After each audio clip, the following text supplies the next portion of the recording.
Before the world knew Switzerland as a realm of snow-crowned peaks, peaceful valleys, and proud cantons, its mountains whispered the stories of forgotten hunters, vanished tribes, mighty empires, and ambitious dynasties. For over 150,000 years, beneath the eternal gaze of the Alps, a remarkable human journey unfolded, one that would eventually give birth to a nation renowned for its independence. Around 150,000 years ago, during the Middle Paleolithic period, the first hunter-gatherers settled in the lands north of the Alps.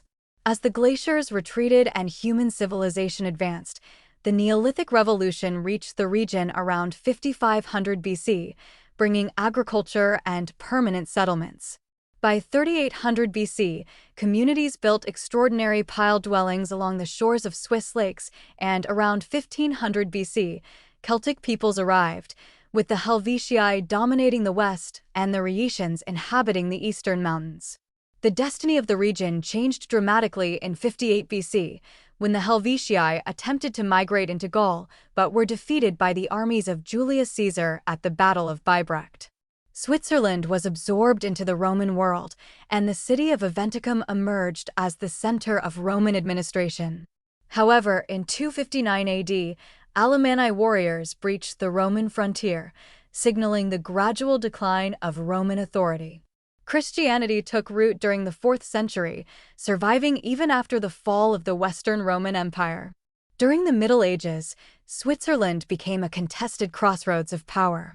The Treaty of Verdun in 843 AD divided the region among the heirs of Charlemagne, while Magyar invasions devastated Basel in 917 AD and St. Gallen in 926 AD.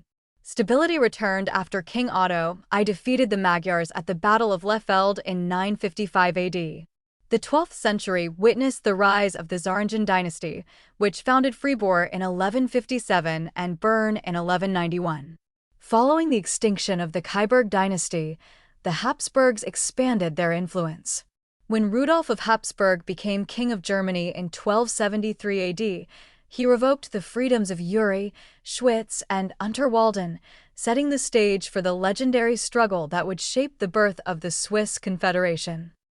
On August 1, 1291, beneath the towering Alpine peaks and amid the uncertainty following the death of Emperor Rudolf I of Habsburg, the small cantons of Uri, Schwyz, and Unterwalden forged a sacred alliance to preserve their peace and freedom. From this solemn pact emerged the first heartbeat of the old Swiss Confederacy. By 1353, this brotherhood had expanded with Glarus, Zug, and the influential city-states of Lucerne, Zurich, and Bern, creating a powerful federation of 8 states. The strategic Alpine trade routes, strengthened by roads and bridges linking northern Italy with the Rhine, brought prosperity to Swiss farmers, merchants, and bankers, allowing them to equip themselves with renowned Italian armor and challenge imperial authority. The Swiss spirit of resistance shone brilliantly at the Battle of Sempach in 1386, where they defeated the Habsburgs and secured greater autonomy within the Holy Roman Empire. Though Zurich was temporarily expelled between 1440 and 1450 during the Old Zurich War, the Confederation grew stronger after its victories over Charles the Bold in the Burgundian Wars, 1474 to 1477. The fame of the fearless Swiss mercenaries spread across Europe, especially in the armies of the kings of France. After defeating the Swabian League in 1499, the Confederation gained greater independence, while in 1506, Pope Julius II established the Swiss Guard, a tradition that survives today. Yet the myth of Swiss invincibility was shattered at the Battle of Marignano in 1515. A new storm emerged in 1523, when Huldrych Zwingli launched the Reformation in Zurich.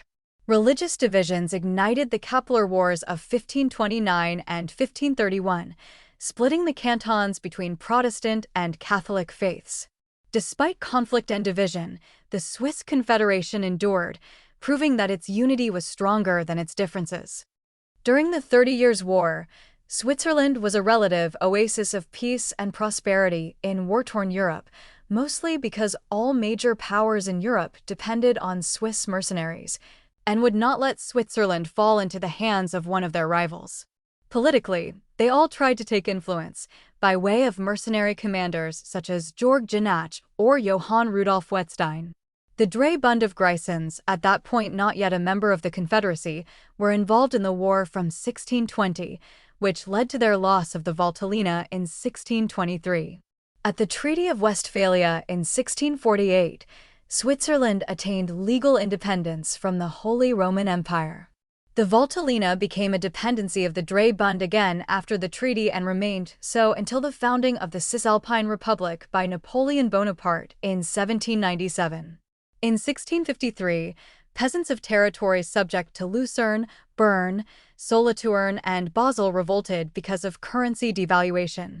Although the authorities prevailed in this Swiss peasant war, they did pass some tax reforms, and the incident in the long term prevented an absolutist development as would occur at some other courts of Europe. The confessional tensions remained, however, and erupted again in the First War of Wilmergen in 1656 and the Toggenburg War, or Second War of Wilmergen, in 1712. As the thunder of the French Revolution echoed across Europe, the ancient valleys and proud cantons of Switzerland could no longer remain untouched.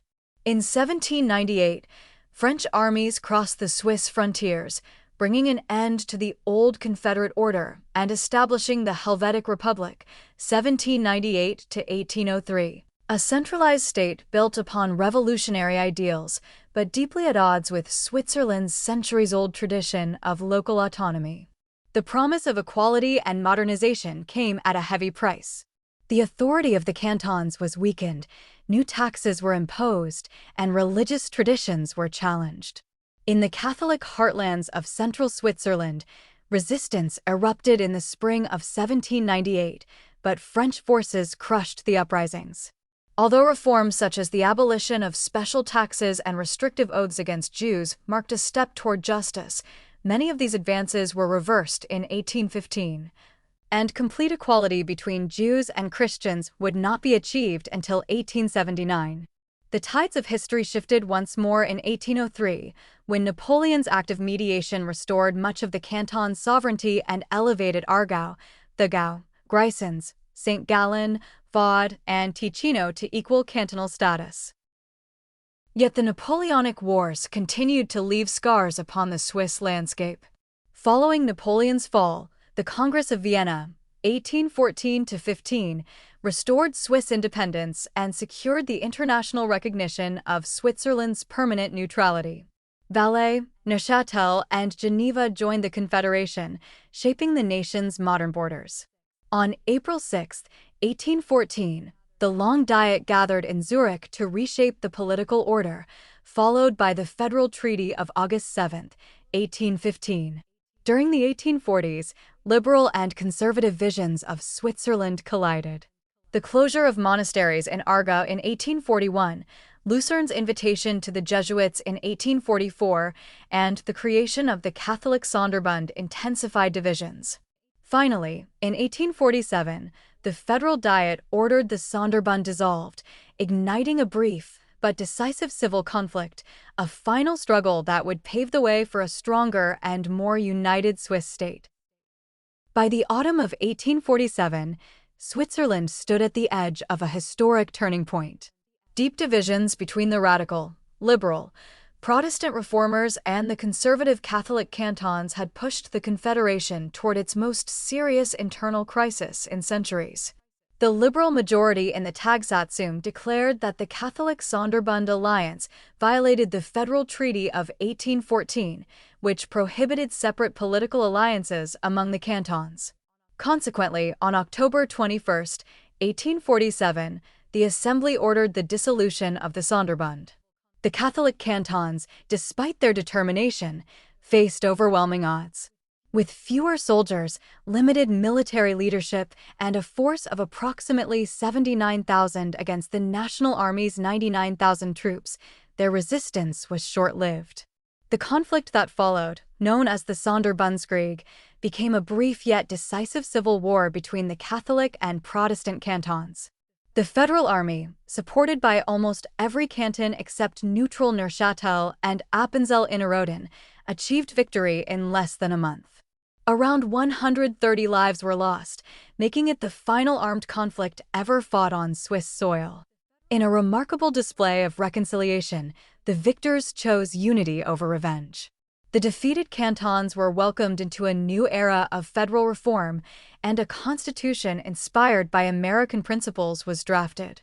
The Swiss people overwhelmingly approved this transformation, creating a more unified nation. As Europe descended into the revolutionary storms of 1848, Switzerland emerged as a rare example of stability, proving that compromise and national unity could triumph over division and civil strife. From the ashes of internal conflict emerged a new chapter in Swiss history, a chapter defined not by division, but by unity, progress, and transformation. In 1848, following the Civil War, Switzerland adopted a revolutionary federal constitution that transformed the loose alliance of cantons into a modern federal state. This foundation was strengthened through extensive amendments in 1874, establishing federal authority over defense, trade, and legal affairs while preserving the independence of the cantonal governments in local matters. As the new nation found stability, the quiet valleys and ancient towns of Switzerland entered the powerful age of industrialization. During the late 19th century, once rural communities were reshaped by factories, railways, and technological innovation. The textile industry became the heartbeat of industrial growth, particularly in Basel, where silk production and textile manufacturing flourished. The changing economy also transformed society. By 1888, women represented 44% of Switzerland's wage earners, with thousands working in textile mills while many others served as household workers. Between 1890 and 1910, women's participation in the workforce reached levels that would not be matched again until the late 1960s and 1970s, reflecting their crucial role in the nation's industrial rise. The spirit of progress extended beyond factories and railways. During the late 19th century, Swiss universities gained international recognition for welcoming a remarkable number of women into medical education, marking Switzerland as an important center for academic opportunity and social advancement. As the 20th century unleashed its most devastating conflicts, Switzerland stood like a fortress in the heart of Europe, surrounded by chaos, yet determined to preserve its neutrality, independence, and unity. The journey from a rural alpine nation to one of Europe's most prosperous societies, often described as the Swiss miracle, was shaped profoundly by the turbulent era of the World Wars.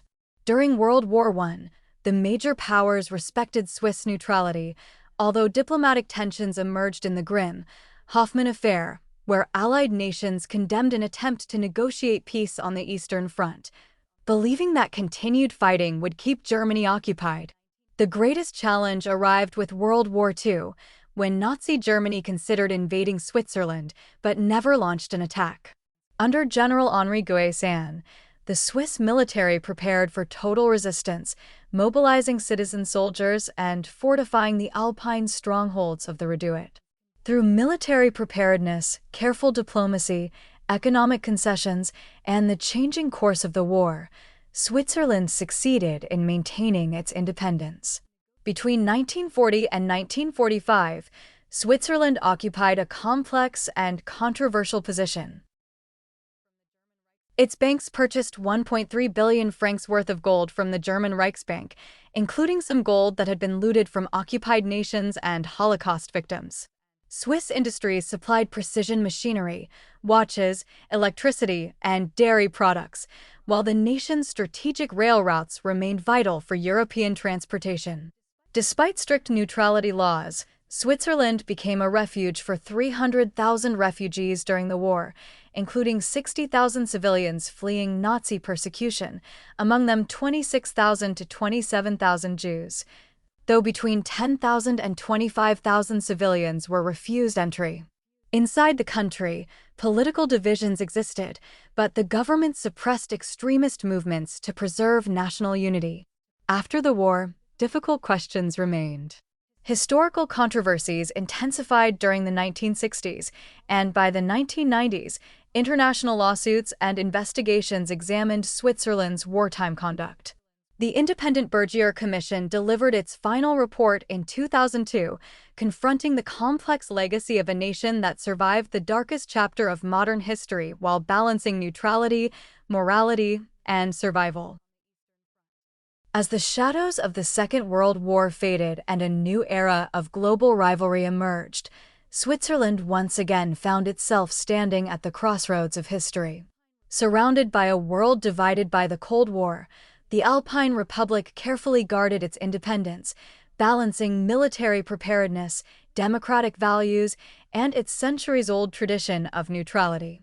During the Cold War, Switzerland considered an extraordinary and controversial possibility: the creation of a Swiss nuclear bomb. Distinguished scientists such as Paul Scherrer at the Federal Institute of Technology Zurich explored the feasibility of a national nuclear program. However, financial limitations, changing international politics, and the Nuclear Non-Proliferation Treaty of 1968 gradually shifted the nation away from this path, and by 1988, all plans for Swiss nuclear weapons were permanently abandoned. Meanwhile, Switzerland's political system evolved into a unique model of cooperation. From 1959, the Federal Council brought together representatives from the four major political parties, creating the Concordance system, an unusual government structure that emphasized consensus over confrontation and reflected the nation's powerful tradition of direct democracy. Switzerland steadily strengthened its international presence. It joined the Council of Europe in 1963, while the creation of the Canton of Jura in 1979 demonstrated the country's peaceful approach to internal self-determination. A landmark transformation came with women gaining voting rights in national elections in 1971, followed by the ratification of an Equal Rights Amendment in 1981, and complete nationwide voting rights in all elections being secured by court decisions in 1990. After decades of debate, Swiss citizens voted in 2002 to join the United Nations, proving that neutrality could coexist with global engagement. Though remaining outside the European Union, Switzerland joined the Schengen Agreement and Dublin Convention in 2005 and later confronted immigration debates through the 2014 referendum. In the modern era, following the Russian invasion of Ukraine, Switzerland adopted European sanctions against Russia while maintaining its humanitarian tradition, demonstrating that Swiss neutrality continues to adapt to the challenges of an ever-changing world.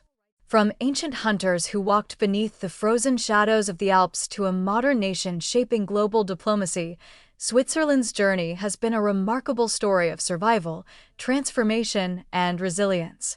Empires rose and vanished around its mountains, wars shook the continents beyond its borders, and revolutions changed the course of humanity, yet Switzerland preserved its unique identity through unity, neutrality, and democracy. Today, the Swiss Confederation stands not merely as a nation of majestic landscapes, but as a living testament to the enduring strength of freedom, compromise, and the extraordinary ability of a people to adapt while never forgetting their past.